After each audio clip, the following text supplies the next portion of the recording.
Yo, what's good? It's your girl Pika out here in Singapore. It is about quarter to 10 right now.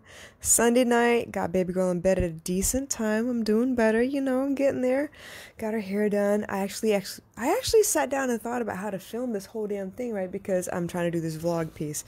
So it took a little bit of doing. I found a pretty decent angle, got my tripod set up, and filmed enough, I think, to be able to show you what my process is like, the products that I use, and basically how a typical Sunday goes at my house because we got it. It's hair day, it's hair day. So got that done. I have to figure out how to I have to figure out how to piece all that together, maybe put some background music in and make it into a vlog episode. But this concept is kind of solidifying in my mind a little bit, and I'm pretty damn excited, yo. Seriously. I can't wait to see how this turns out. But obviously, it's not going to be perfect. I could care less, but I'm doing it anyway. So, that aside, I have been working on this 28-day Y challenge. Obviously, 28 days means 4 weeks long, and so far, week one is under my belt. And I feel like, to be honest, I still get nervous. When I go live on my Facebook personal page, I always pause when I see how many people that I know are online and active. It's in the hundreds, and I don't know if everybody will tune in or not, and it doesn't matter if they do or not, but I do feel like, wow, okay, oh my God, people are paying attention, or they might pay attention. And I do pause, and I still do get nervous, but I'm going to hit that live button no matter what. I'm just going to go ahead for it, full throttle. So there are some days when the prompt makes sense to me and I have a clear vision of what I want to say. And there are some days where I'm like, I've thought and thought and thought about it all day and it's just not coming to me. I don't know what to say. And I just wing it because I know if I can just get into a zone of, I love what I do, I know what I do, I know why I'm doing it. If I can get into that, that comfort zone, not a comfort zone, what is that called, man? It's like you hit your stride when you're running, or that sweet spot of the bat when you hit, when you connect for like a home run or something like that. It's that moment where you just feel like you are all of yourself. I know. Have you seen the movie The Fifth Element with Bruce Willis? And the girl in the movie is technically the fifth element, but she doesn't even know it. But it's only when all of the other things kind of come into alignment that she connects and she just opens up and she is just pure love. It's that moment. That's the moment that I'm looking for, right? And I feel really good about that moment. But I know that if I can just walk and talk into that space, I know that whatever else comes out my mouth after that is exactly what's meant to come out. It's exactly what somebody needs to hear. So I don't have to worry about it anymore. It's just that I need to kind of align myself as I speak, whether I'm ready or not. And it's becoming easier and easier because I'm doing it every day. So actually in the back of my mind, I'm thinking, yeah, I'm doing this challenge on my personal Facebook page, but I think next week I'm going to start with day one on Instagram and do it again. Like kind of like in a chorus, right? What is that called? Where you start one line and then the next team kind of picks up the first line again as you get to the second line. So rounds, do it in rounds. Yeah. So I'm going to do that and see if that works out. Because the rest of my audience is on Instagram as well. So I'm excited. I'm going to do it live and save the videos and see what I can do with them. If I can edit them and make them a little more cool and add them to IGTV later. So that's that. I feel really good about it.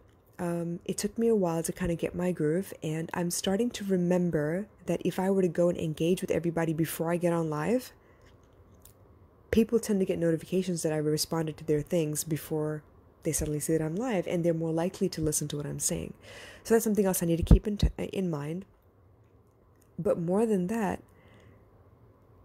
I feel like if I were to schedule a time every day that I go live, that people could plan to watch me instead of catch me randomly. Because with the algorithms and stuff right now, right, the people that you respond to the most are the ones that show up on your feed a lot, and not always the ones that you mean to catch. So maybe I'll do what I used to do back when I was doing Periscope. I will remind people that I'm going live at a specific time on a specific, platform, and see who meets me there. Because honestly, when I do it on Instagram Live, if I do it for more than a half an hour or so, people actually pay attention.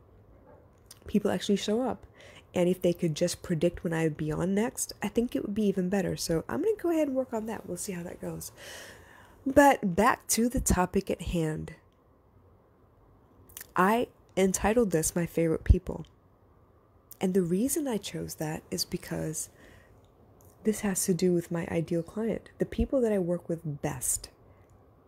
These are the people that are easiest for me to work with because they want it really badly. And not to say that, a mom has a favorite among any of her children, but these are the people I know want the change. They've been looking everywhere and they still want the change. These are my misfits. These are my against the grain, don't fit in anywhere, pretty sure they were born for a different generation people. People who want more than a hookup out of life. They want more than to work all week and show up on the weekend and drink their weekend away, only to wake up groggy, hungover, and pissed off because it's Monday again. They want more than that. They don't want regular water cooler talk. They don't want to sit around and shoot the shit with people. They want to talk about philosophy. They want to talk about their belief systems. They want to ask you about what you believe versus what they believe. Not to fight you, but to expand their understanding of the world around them. They want to have a connection with people. And I think it's kind of like fashion, right? Everything comes around in cycles. Hey, Anitra, I see you on here. Thank you so much for joining me live. I feel like people come around in cycles. Like there was a time where all we did was connect with each other. And we really spoke to each other. We talked about our dreams and our philosophies. And we did a lot more in our lives back then. And then I think the 80s came along and people were very, very into fashion and slowly getting a hold of TV. And eventually it was like, video games kind of took over. 90s kids were really excited about their Nintendos and their Sega Genesis and all this stuff. And then, I don't know, renting movies, Blockbuster, and then Netflix and Redbox and all of that stuff, and suddenly everything is online, on your phone, on the laptop, everywhere, all the time. It's like you don't have to schedule your day around what sitcom comes on what night and what time, because you'll catch a replay anyway. Or you'll catch snippets of it on social media because someone's going to leak something somewhere, no doubt. I'm talking to the ones who don't want that. They feel out of place. They don't actually talk about Game of Thrones and Big Boss, and they don't know how to identify with some of the stereotypes that are out there based on these new pop culture icons. They don't identify with the Kardashians. If I say Kardashians, my ideal client is going to roll their eyes and be like, seriously, this is the talent we have right now? Yes, everyone's all about the glow up. Everyone's all about, how do I get my ass fat so that, people notice me, because that's the in thing right now. But my people, they want to know about consciousness. They want to know about what is this thing about masculine energy versus feminine energy? Why do I keep hearing about Mercury retrograde, and what does that really mean? And why do I feel weird around some people and don't feel so great, if I'm not doing what I love most? Why is it I can't entertain regular conversations with people unless they're in line with the things that I believe in?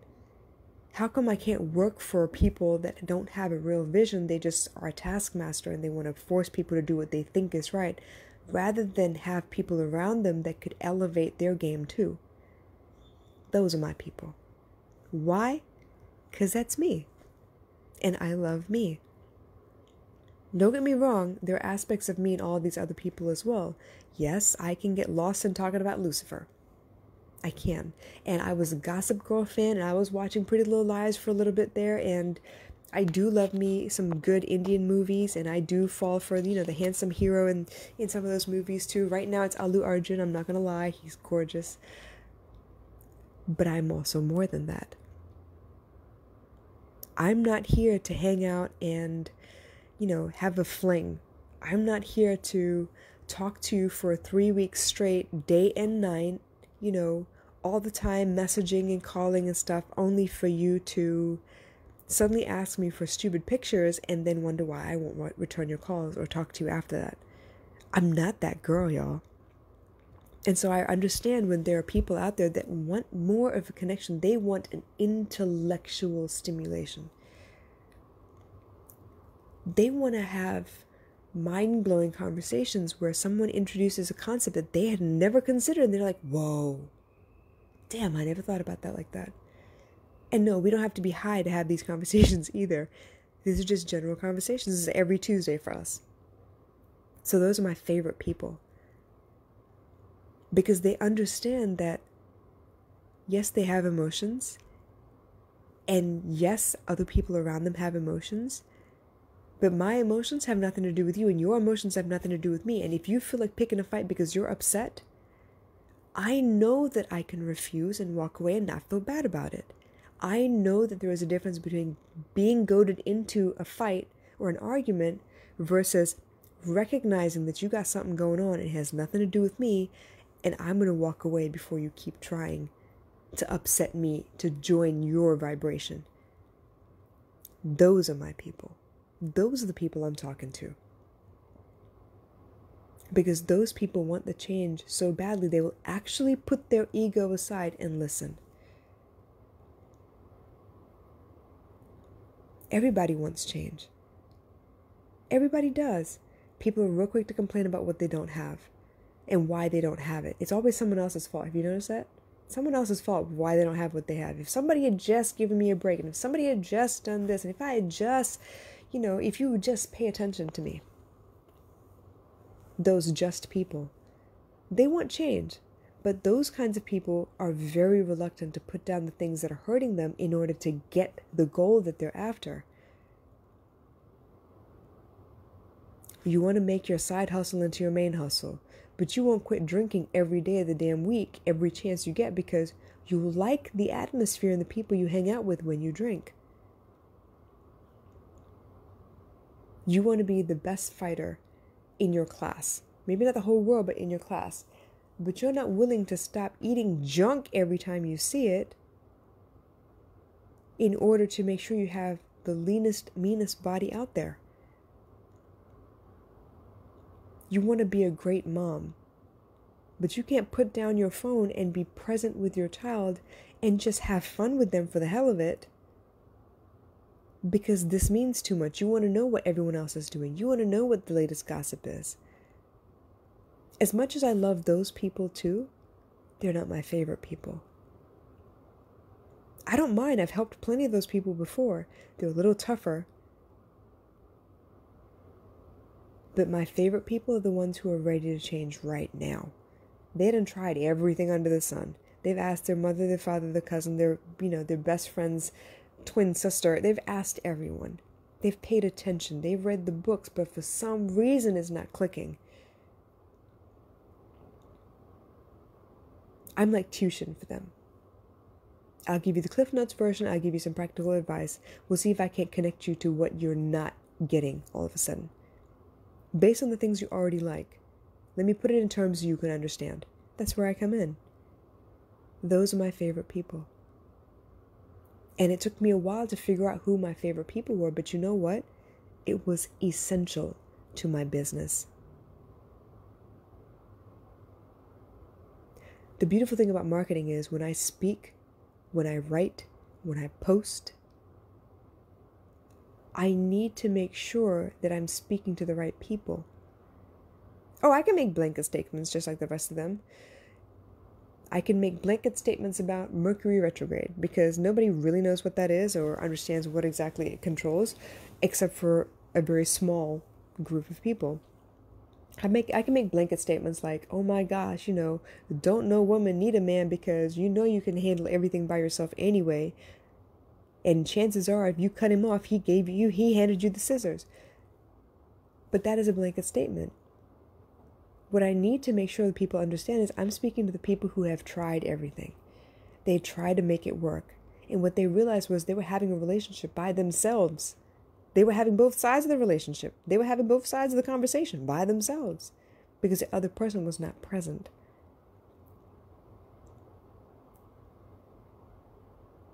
And I'm talking to those people because I've been in that situation. I understand it very well. It took me a while to figure it out. But now that I know, now that I recognize it, it's easier for me to talk about my business. It's easier for me to connect to people because I love connecting to people. Whether it's networking for other people or just making friends, I love it. It's why I chose to speak most of my material. My podcast, my live videos, I love it. I don't have to explain anything. I don't have to choose my words carefully because you'll get it by the way I'm speaking.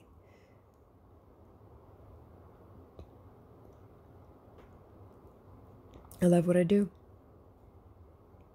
I love the people I serve. I love humanity at large.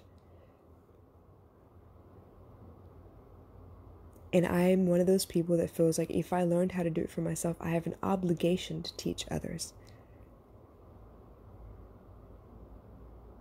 This is no fun if you keep all this good information to yourself. And it's not right either. So I hope you get what I'm saying. If you've got a business out there, figure out who your ideal client is. Who do you serve? What is the vast majority of the people that ask you for help? Who are the ones who actually identify with who you are? Go after them. They're the ones who will understand you first. They'll get what you're trying to do first. And then you branch out from there. Because serving these people will give you more ideas of what else you could be doing. That's how you grow your business. You start with one, and then you branch out. Wherever you start, just start. And you'll know what fits and what doesn't. It took me a long time. I actually hit a lot of not so great clients. I helped a lot of people that weren't ready to change, and eventually I had to let them loose because it was sucking me dry. I know that these people are my favorite clients because when I serve them, it serves me right back, right away. I find myself telling them things that I still need to remember. I need to remind myself. That's how I know they're my favorite clients. Because when one teaches, two people learn. And I love that about my work. I hope you got the message, you guys. This was a big, big turning point for me in my business, and I hope you understand what that means or can mean for you. But if you got questions, you know where to find me. Don't be shy. I'm here to help. I'll talk to you soon.